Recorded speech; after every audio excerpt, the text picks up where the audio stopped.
Банката не иска просто да ти вземе имот. Банката иска ти да си плащаш. Какво е ЦКР и защо е толкова важно за банките? ЦКР е Централен кредитен регистър. Всички кредитни институции в България подават данни към БНБ реално, от ЦКР към БНБ, за това ти какви кредити имаш и дали си плащаш редовно. Тази информация е изключително важна за банките, за да знае дали, освен че имаш доход за даден кредит, ти дали всъщност си плащаш. Тя трябва да знае, че ти, след като си поел ангажимент да си плащаш, наистина си плащаш. Този период, който всъщност се следи, е 5 годишен.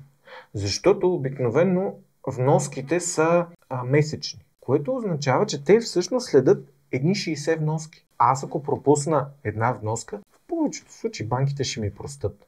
Обаче ако пропусна 3 вноски, почти невъзможно е да ти пропуснат кредит. Заради това също е много важно хората, които имат кредитни карти, да си следят годишните такси, защото обикновено като имаш кредитна карта и не я ползваш особено, един път в годината ти начисляват една такса примерно 40-50 лева. Обаче ти не я ползваш, не обръщаш внимание и като мине един месец отиваш от ЦКР. Като отидат 3 месеца и после става много трудно за тегляне на какъвто и да е кредит. Може са 50 лева. Обаче, от гледна точка на банката това означава, че ти 3 месеца не си влезнал в разплащателната сметка, не си влезал в онлайн банкирането и въобще не знаеш какво се случва. Банката не иска просто да ти вземе имот. Банката иска ти да си плащаш.